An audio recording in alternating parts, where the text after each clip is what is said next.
The vocals, the most important element of just about every song. This song is no exception. Jairus has a great voice. I love the tone and the warmth in it. I love the falsetto that he can do. Love his voice. Been working with him for a really long time. Been friends for a really long time, and mixing this was a blast. So, a couple of challenges with Jairus's voice. He's very sibilant, and we used I think it was like a 414. Tracked this in my closet, believe it or not. Threw some blankets up and listened and felt like we could have a more comfortable environment working from here rather than spending the money on the studio, which I recommend for most projects. But this is his first single. It was just something to kind of get off the ground, and we're really proud of it. We love the way that it turned out. But goes to show you can make great recordings from home, and hopefully you're digging the mix and the vibe and the production and everything. So I think everything except for the drums was recorded in the home studio. So pretty sweet to hear. And let's see if we can break down this vocal. Those of you who have purchased Mixing Vocals, there's a snippet in Mixing Vocals where I mixed Jairus' voice to a 2-track of this song. And I approach vocals pretty similarly across genres, and I definitely approach, if I have to mix the same song twice, I'm sure I do a lot of the same things, but I did not go back and reference what I did when I mixed his voice the first time for the acoustic version or the second time for Mixing Vocals. This is just me taking whatever my template was at this point and listening and using my ears and mixing according to that. So even if you've already heard me mix Jairus' voice in Mixing Vocals or in the mix series, this is going to be something completely different, more than likely. I say completely different, forgive me. It may not be completely different, but it's not like I pulled this up and said, oh, here's the same thing, copy and paste and shoot it out for you guys to purchase again. So anyways, moving on from that, the VCC is the first thing up, and I believe it was just SSL, like normal. Very cool. And then the first thing that I did was, you know what? Let me pause that. Let's listen to Jairus' voice. I've boosted this and I've muted all of the processing. The parallel compression is muted, and we'll walk through everything, and we'll take a listen. We'll use our ears with it. But I want to show you what it was dry, just out of the closet, into my Apollo, UAD Apollo. No Unison pre or anything. This was before that. And just mic, cable, Pro Tools. Now let's hear what we got in the mix. Take a walk on the boulevard, find your place among the stars, pick your spot and set up, do what only you can do. It's all the eyes they well up, and all the smiles come out of hiding. Embrace the love and fill your cup with anything and everything you find residing deep within your soul. Okay, so it's pretty darn raw. There's nothing on it. There's no EQ. This was just the mic. And because he was in my closet, I didn't see him. He was a bit close to that mic. And you get some of the pus and stuff, some of the wolfiness from some of those phrases are coming through, hitting the mic with some air. So I just wanted you to hear that raw. Now what we're going to do is we're going to go through and we're going to walk through the process of what I did. Now, the thought behind this vocal, obviously, is to get it front and center. Reference Jason Mraz. Some cool stuff I talk about doing in the Mixing Vocals course, where I go in and I filter out the Jason Mraz track, and I'm EQing and doing some cool stuff with that. So I'm not going to do that again because I want to focus on this and get to the bus processing, because I didn't cover the bus processing in any of the other courses. But that's a great thing to check out. If you don't have Mixing Vocals or the Mix series, I highly recommend it. Not just because it's my course and whatever, but there's some techniques in there that I'm not elaborating on here, and there's definitely a ton of stuff in here. I haven't covered the band or any of that other stuff in the other courses. So moving on, need to get back on track here. I'm using a Pro L, and I'm pulling up the volume. This is to limit it. I've heard Chris Lord-Alge and some guys talk about how they use an L2 or an L1, and they will just hit for a couple dB of reduction to get the volume of the vocal settled a little bit before they then get in with EQ and some stuff. So that was kind of what I was thinking here. Something a little bit different than I'd done before. Let's listen to that. Take a walk on the boulevard. You see that reduction? Just Find your place among the stars. Pick your spot and set up. cool. So that just brings it up to volume and hit a couple of the peaks, but nothing more than a couple dB of reduction tops. And then next up, we've got the Pro Q. And like most things, the first thing that I'm doing is filtering out the lows, and I'm looking to remove some of the low mids and anything that's kind of boxy sounding that I hear. I'm trying to cut that. Sometimes I'll go up here and I'll get in the highs. If I hear something that's bothering me, I'll go up there and I'll get surgical. Up in the lows, I tend to cut more wide bell like this. But up top, for whatever reason, my taste, my preference is to find things that sound bad, kind of tighten the Q a little bit, and then bring that down with tighter bell notch, with a tighter Q. Tighter bell. I'm losing my mind. But in this case, I didn't do that with Jairus. I moved from removing the stuff I knew I didn't want throughout the song, and then I went to the Pro MB that I use a lot for controlling the lows. So he was really close to the mic, so the proximity effect kicked in. Shame on me and my poor engineering skills, not tracking him to the best of my ability and double checking with him and looking how he was approaching the mic and that kind of stuff. We kind of had to bum rush this project. We live quite a ways from each other, so we get very little time. Excuses. I'm making excuses for myself. But the Pro MB is for controlling the lows. Let's take a listen to this before and solo. Take a walk on the boulevard. Find your place among the stars. Pick your spot and set up. Do what only you can do.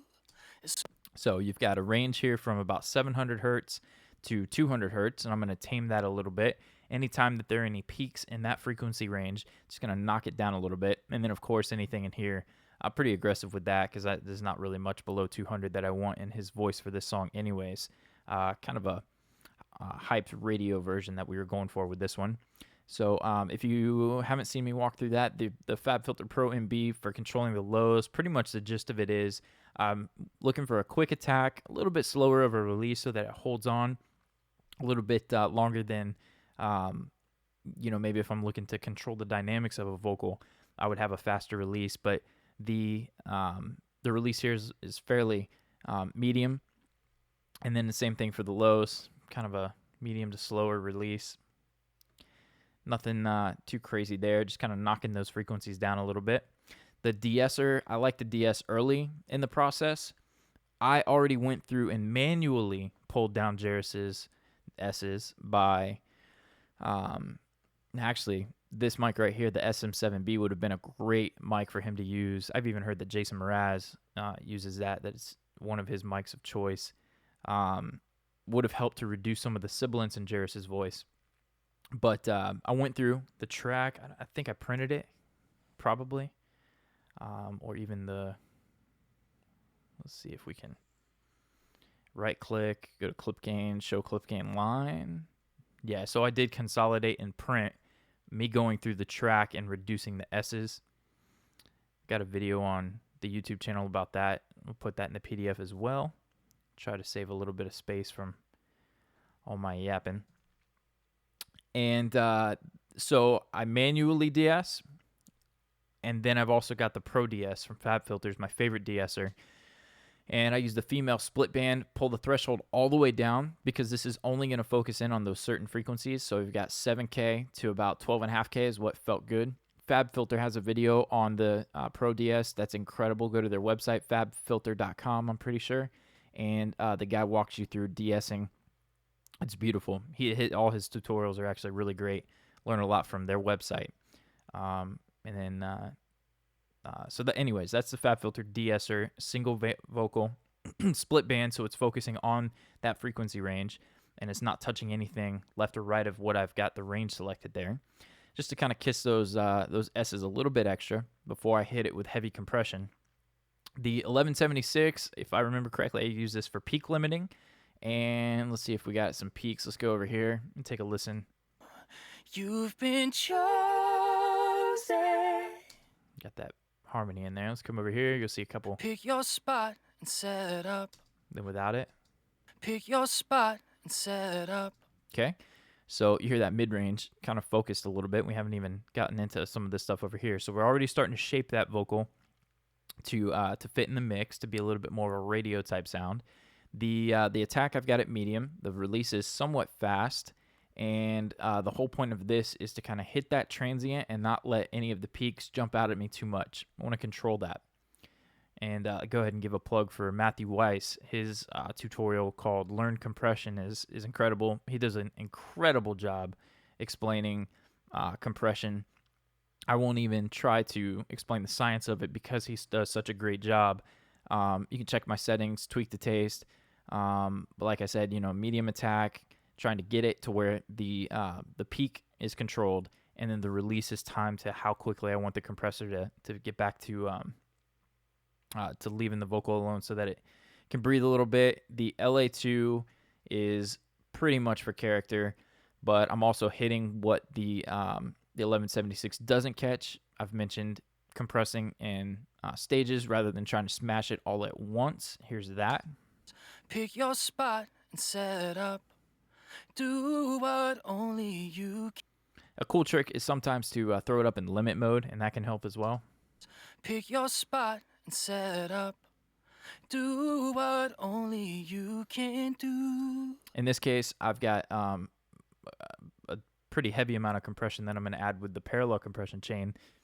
Excuse me. So I decided to go with just the lighter compression on that one, just a couple dB here and there. And that's that. So you're starting to hear this vocal already pretty tame. Let's listen to that in the mix, and let's see what we've got. Take a walk on the boulevard. Find your place among the stars. Pick your spot and set up. Do what only you can do. It's all the eyes they well up. Okay, so it's coming together. We're starting to control the vocal a little bit, but for me, it needs a little bit more of that shine. It needs a little bit of oomph. There's still some frequencies in there that I feel like can be tightened up. And, of course, effects are going to help to dramatically enhance this vocal to bring it to life a little bit more, make it a little bit more modern. First, before we get into the EQ and all this stuff, let's go ahead and bring in our parallel compression chain. And then you'll notice here, when I set this parallel compression, I'm not leaving it at the same level the whole way through. A lot of times, this is I get a little bit more dramatic with writing the parallel compression, and phrase by phrase, section by section, will have a different level of the parallel compression depending upon how much is going on with the band. In this case, you had pretty much two sections of the song, three really with a breakdown. You had the verse, where it's just the acoustic guitar and his voice, so I wanted a little bit less of the parallel compression, just a little bit more natural, not really much more natural, but just a little bit. Then when the band kicks in, I wanted him to sit up on top just that much more, so the parallel compression's raised up a little bit more. And then at the breakdown, I dropped it quite a bit because I just wanted it to be an intimate, even a little bit more natural than the first verse kind of vibe. So it's dropped there, but then when the band kicks back in, parallel compression goes back up, and he sits nice and flat on top of that music bed. So a little rundown on how I'm looking to use parallel compression, and here are the settings for it. I love the UAD 1176, and I'm hitting that about a medium attack. Very quick release, just getting in, getting out, trying to hit this vocal with some good compression. That's usually between 5, sometimes even as much as 10 dB. Sometimes the needle doesn't move, just depends on the song. Let's take a listen to parallel compression chain without isotope nectar with just the 1176 at the verse. Place among the stars. Pick your spot and set up. Do what only you can do. And now we're going to mute it. Do what only you can do. You hear that vocal moving a little bit. Listen to that phrase one more time. Do what only you can do. Do what only you can do. It's all the eyes. Now listen with the parallel compression. Do what only you can do. brought it much more forward. Now, I didn't stop there. I brought the Isotope Nectar 2 in. This could be an L1 for you. It could be the plug-in mix limiter. Any limiter will work for this, and I'm just pretty much choking it down to get me an extra few dB of reduction. Do what only you can do. So you see we're hitting those peaks right there. The starts of the phrases are getting knocked down a little bit to kind of tame those. Do what only you can do. So And then if you see when we get further on in the song where he's louder, this is reacting differently. you are more than what you've been revealing. So again, just kind of taming those peaks. The limiter is working behind the 1176, and you blend that to taste. So if you're not familiar with the process of parallel compression, pretty much the gist of it is, and I've got another great video. It was one of my first videos, so forgive me for the the lack of confidence, we'll say. My first video with the Pro Audiophiles channel was mixing a vocal, and I showcased how I've got the lead vocal, the parallel compression chain, and they both go to the lead vocal level. Both of these right here are sent to this guy right now, right here, and then I'm going to process that with additional EQ, multiband compression, brighten it up, make it classy. This is where I'm going to apply my effects so that my effects have a nice consistent compressed vocal across the board. And I send this main lead vocal track into that parallel compression here. You can see it's labeled lead P comp. Send a healthy signal there into this. Hits the 1176, hits the nectar. You'll notice that in my preset, I have several options. Sometimes I'll pull any of these open. They have different settings on them depending upon the flavor, the vibe that I'm going for. That'll depend on what I choose. In this case, it was just what we already walked through. And this is where I'm going to hit it with some additional processing. So let's take a look at the verse. We'll pull this up, and we're going to bring these in one by one. This EQ was very much trial and error. I was referencing the Jason Mraz, and I had a hard time. I don't know if it was the proximity, Jairus being so close to the mic, just the voice that he has being kind of resonant in that mid-range, also being very sibilant. I felt like there were some frequencies that needed some help, and without trying to reduce any one frequency too much, these are just the certain ones that I went in, used my ears for, and pulled down. Let's take a listen in solo before and after. It's all the eyes they well up, and all the smiles come out of hiding. Embrace the love and fill your cup with anything and everything you find residing deep within your soul. It's time they know. Yeah, so I'm being gentle with the EQ here, but you can see the main thing that I'm trying to do is I'm trying to emphasize this frequency right here, which in this case for Jairus, it's 1.152K, so 1100 hertz or so. I'm trying to focus on that frequency, and by removing these frequencies around it, it's helping for that to become center stage. Let's take a listen to what that frequency is doing just by itself. It's all the eyes they well up, and all the smiles come out of hiding. Sounds nice, right? Just by itself, that frequency, it's not too harsh, it's not too resonant, it's not too like woofy or boxy. It's got a very nice quality to it. And pretty much all I do is I boost that bell. I look for that frequency that sounds good. Love the fab filter, and you can focus in on that frequency and look, just kind of slide it around to find it. And then depending upon the track, this may be a little bit brighter. This may be a little bit lower. Don't typically go much lower than like an 800, 900. But I'm looking for that frequency, and then I'm dipping gently around it with narrow cuts as to emphasize that boost. And I hope that makes sense. So some of these are resonant frequencies that just didn't sound good, and instead of pulling them way down, I looked for a couple of them to just kind of clean up a little bit.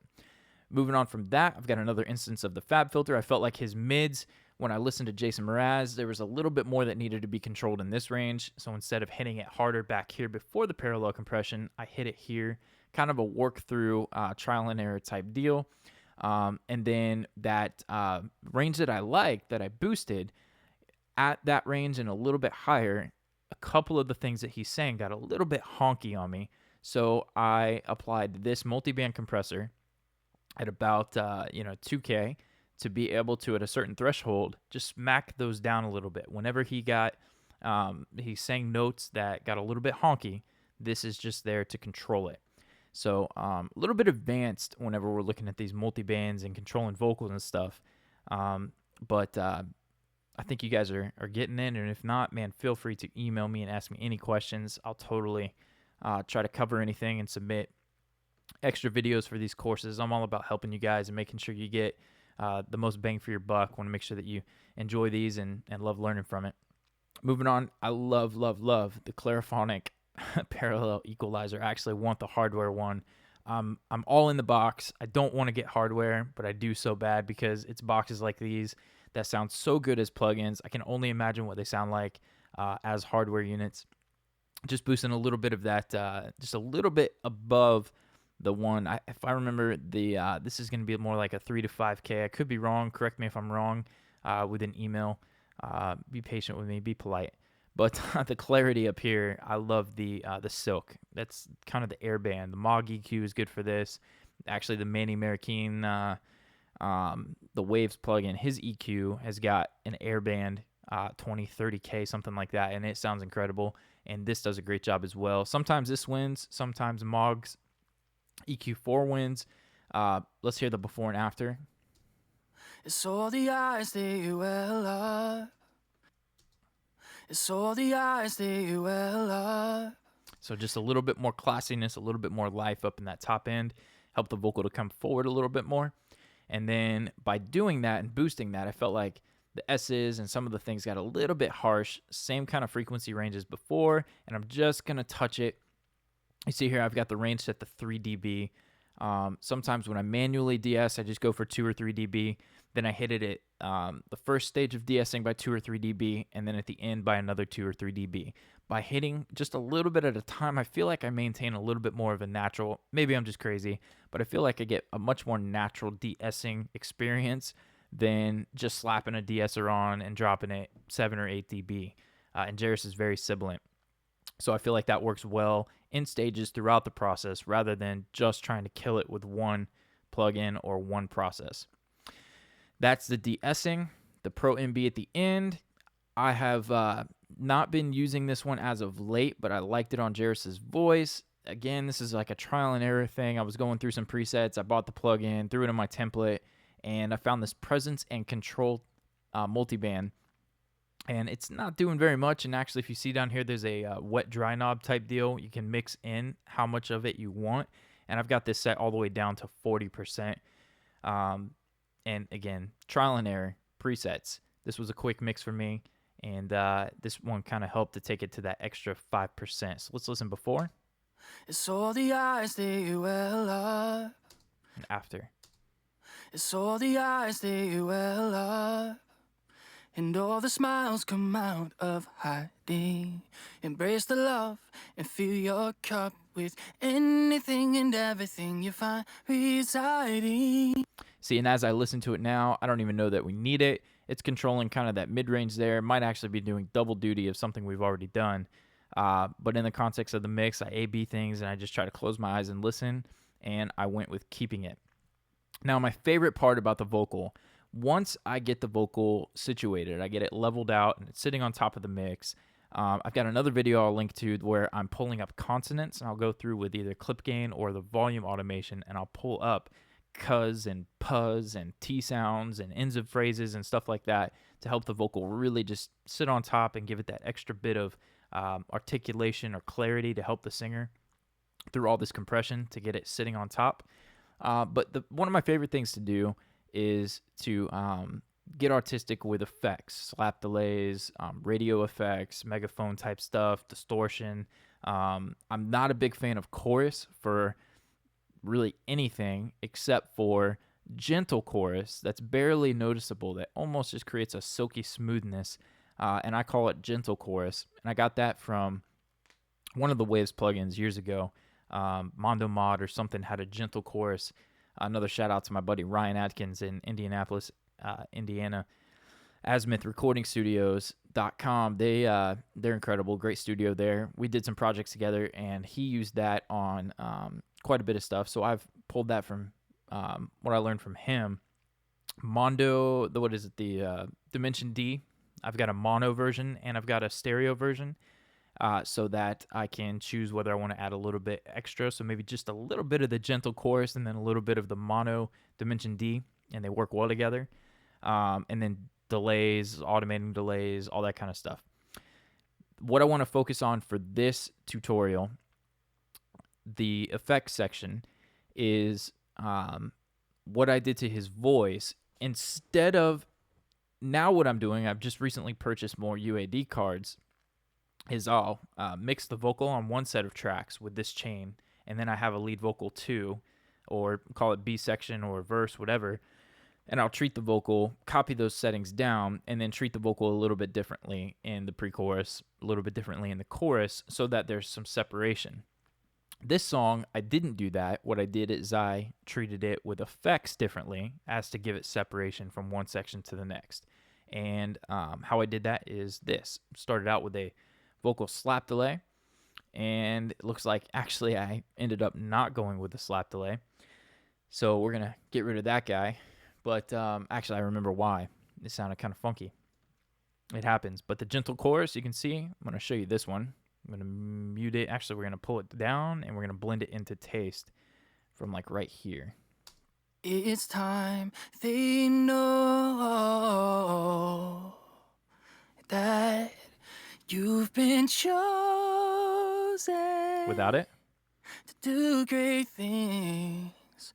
You are more than what you've been revealing. Yeah, so that's just that silky smoothness that I love from that gentle chorus. And I'm going to show you that preset. Let's come up here. Actually, it might be just below the vocal. I just rearranged my yeah, there we go, chorus. And I'm using the Isotope Nectar. I love this one. The modulate set all the way up on chorus. The send is at 100%, and I've got this on a stereo aux. And I love what that's doing. Very basic. That's just going 100% wet. The modulation sounds great, and it's that simple.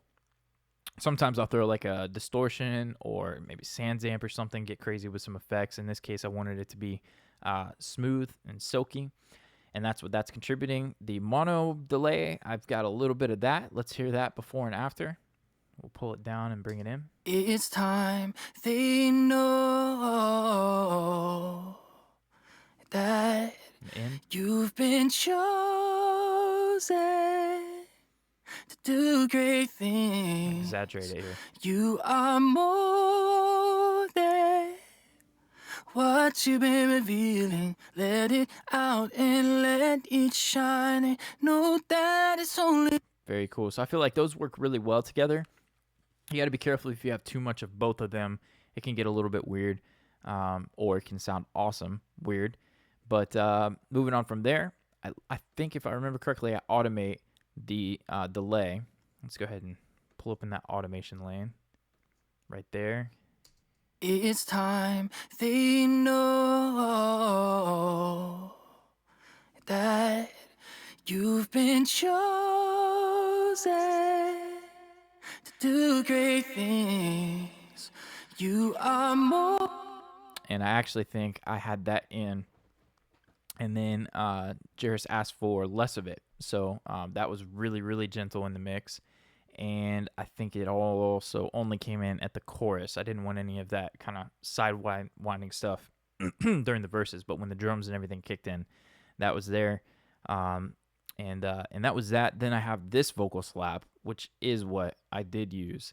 And we can see where that comes in. It's time they know that you've been chosen to do great things. You are more than what you've been revealing. So you're starting to feel a little bit of the space. The vocal slap, barely audible whenever it's set that low. But it's just kind of giving the vocal a little bit of space just behind it. And then the stereo delay, I call it the DG delay. It's something I have loved for a really long time, is an eighth on the left and a dotted eighth delay on the right. Feedback to taste. And that is right here. And I've got the saturation knob behind it, but you'll see there you got a eighth on the left, dotted eighth on the right. The feedback's at like 30 and 40%. Depends on what I'm feeling. The saturation knob is just to give it a little bit of grit, some character to that to help the delay sit a little bit on top. And then EQ, depending upon the song and what's going on in the mix, I will automate the EQ behind it to focus on whichever frequency range I want. Live concert, live gospel albums type stuff, live bands. I'll do a delay like this with an eighth or a dotted eighth on the left and the right thing, stereo delay, and then I'll have this almost like it's pre-delay, and then I'll time it and then move it around a little bit so it feels like the singer's standing on different sides of the stage or more in front or more in back. I have my reasonings. But anyways, that particular delay is used here to give it a little bit of space at the chorus. And then, of course, my good go-to here in the EMT vocal plate. Highly recommend this one if you don't have any UAD stuff. This is definitely the one to get. This is just the plate on setting A, and I'm just pushing a little bit of that for some space. Let's hear that back here. Up, do what only you can do. It's all the eyes they well up, and all the smiles come out of hiding. Embrace. I'm going to play it, and then I'm going to mute it, and I want you to hear. Granted, we're in solo. Keep that in mind, but this is something that you'll feel, not hear. I've got tons of music in the works and courses where you're going to hear me use reverb and delay for you to hear them. In this case, I was using them to feel them. But for now, I'm going to solo this vocal, and we're going to listen to the before and after, just so you're understanding the concepts and the vibe of what I was going for. So here's muted. Up, do what only you can do. Up, And in. do what only you can do. It's all the eyes they well up, and all the smiles come out of hiding. Back to being dry. Embrace the love and fill your cup with anything and everything you find residing. So it's textures, it's layers of effects gently to contribute to the overall picture. I love it. Hopefully you dig that. And obviously, automation's a beautiful thing. Any of these things can be automated. Certain phrases, anytime you got a singer that holds out notes, you can go in and like automate for the reverb to get louder at those parts, or the chorus to get louder. All kinds of cool stuff you can do with automation. Let's listen to this now in the mix without the effects, and then we'll bring them all in. We'll hear an A-B of this stuff. Take a walk on the boulevard, find your place among the stars, pick your spot and set up, do what only you can do. It's all the eyes they well up, and all the smiles come out of hiding. Embrace the love and fill your cup with anything and everything you find residing deep within your soul. And there it is, the lead vocal. The effects obviously contributed to some volume, but I think you can hear that the character that it gives is beautiful. The silky smooth chorusing, the mono Dimension D, and if you guys aren't familiar, Plug and Mix has a Dimension D emulation that's pretty sweet. But if you don't have that, I'm using the UAD one. You can see that there, just set to Dimension Mode 1. And less is more. So just a little bit of each of those effects contributes to the overall vocal sound. And the parallel compression, the surgical EQ, all of that stuff, using your ears to just kind of find those things to dip out. And then, like I said, a big thing would be to check out Mixing Vocals if you haven't already for the referencing. And listening to what Jason Mraz has got going on in his vocal in the 100 and 200, and then trying to match that similar vibe to a similar track to get you in the ballpark. So, moving on from this lead vocal, we've got a couple of harmony tracks.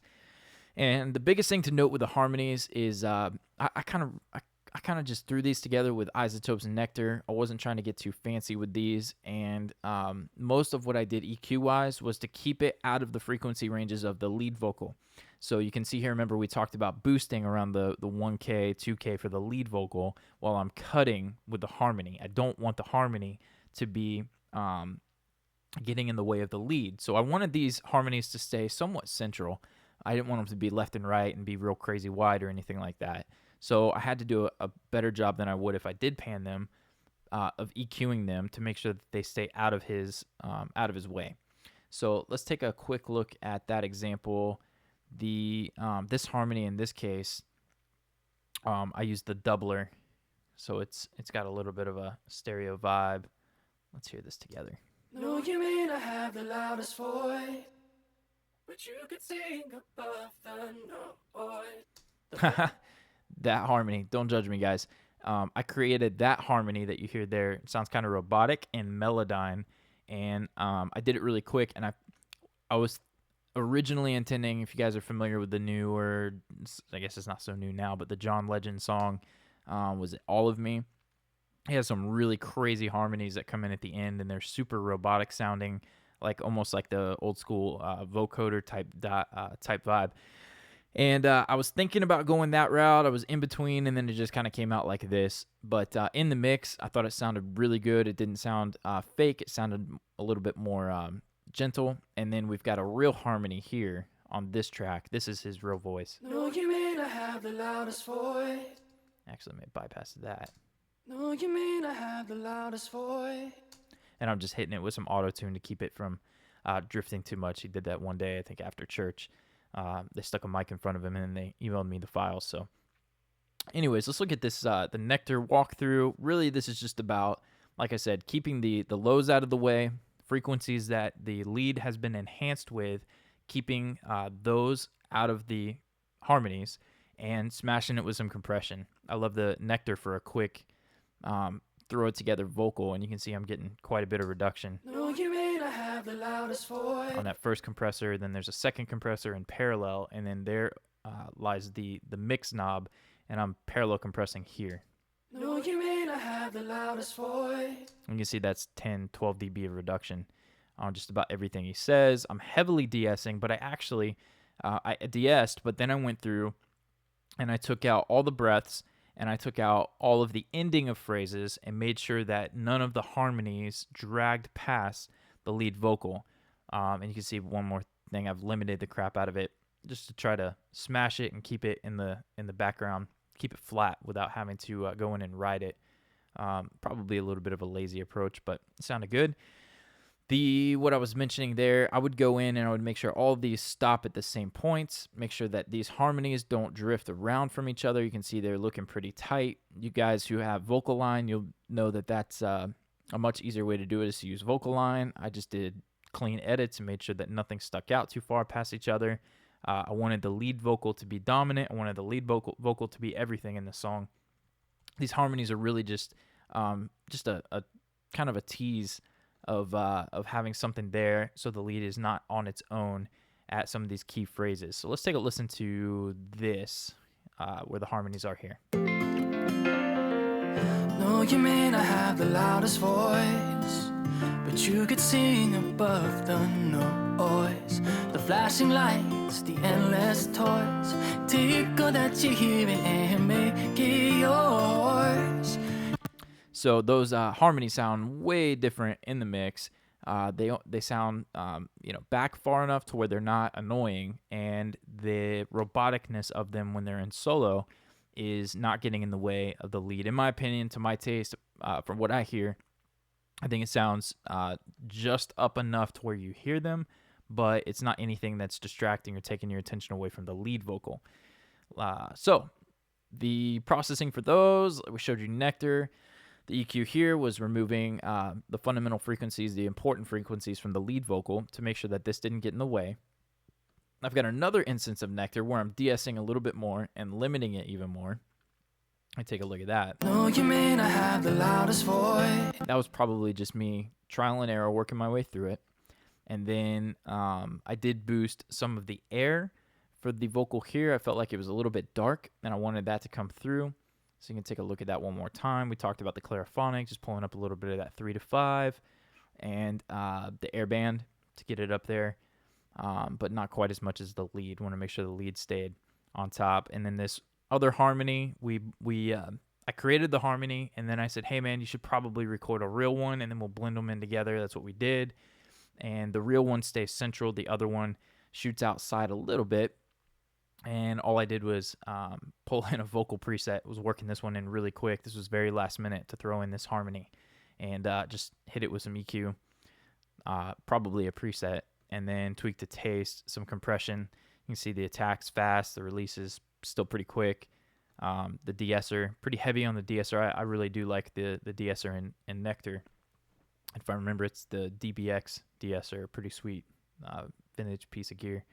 The limiter, limiting it, and then this one I put a little bit of verb on. The wet, this is also a plate emulation like the UAD. So if you're looking for an all-in-one, Nectar is a beast of a plugin, and you can do everything that I've talked about and described in this vocal chain for the lead or the harmonies in this one plugin without having to go outside of here. And I actually prefer their auto-tune to Antares auto-tune. The pitch on here and the harmony is incredible.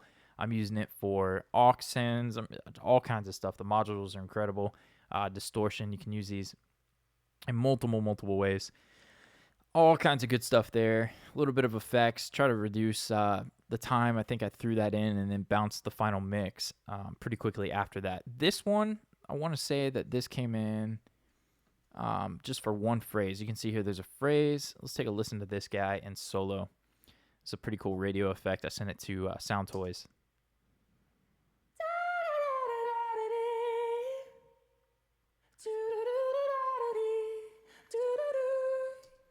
Let's hear that with the lead.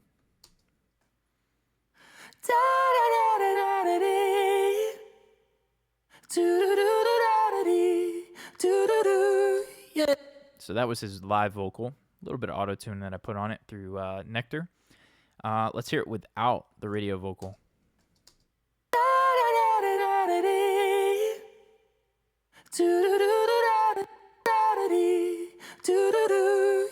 So that's just giving a little bit of a radio vocal just to the left and right, kind of the far sides. Really, really subtle.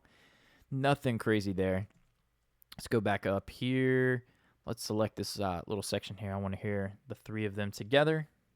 What you've been revealing, so let it out and let it shine. And know that it's only a matter of time until. So in solo there, actually here, maybe I could have done a better job of reducing some of his breaths. A couple of them get a little bit out of hand, but hopefully what you're hearing is the lead vocal front and center, and then you're hearing the harmonies kind of carved around that, not taking up too much space in the mid-range, but still being present enough to serve a purpose and to kind of lift the song and give some energy to those phrases that he's singing harmonies on. So, man, I hope you love the vocals on this one. Jairus has got a great voice. Hopefully I did him justice.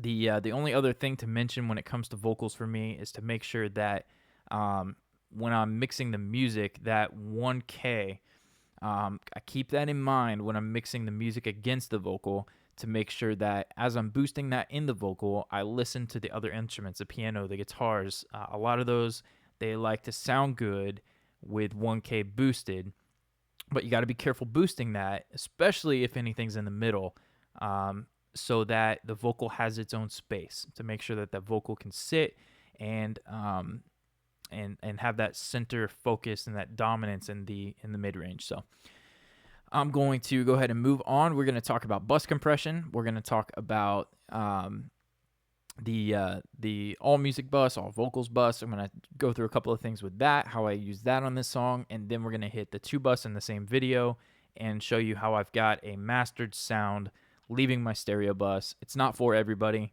I've done a stereo bus masterclass. It's pretty much in line with that if you've seen that on the channel, but we're going to show you a couple things that are different and how I've set it up for this particular song. And we're going to take this course to the finish line. I hope you guys are enjoying it. We're going to go check out those compressors.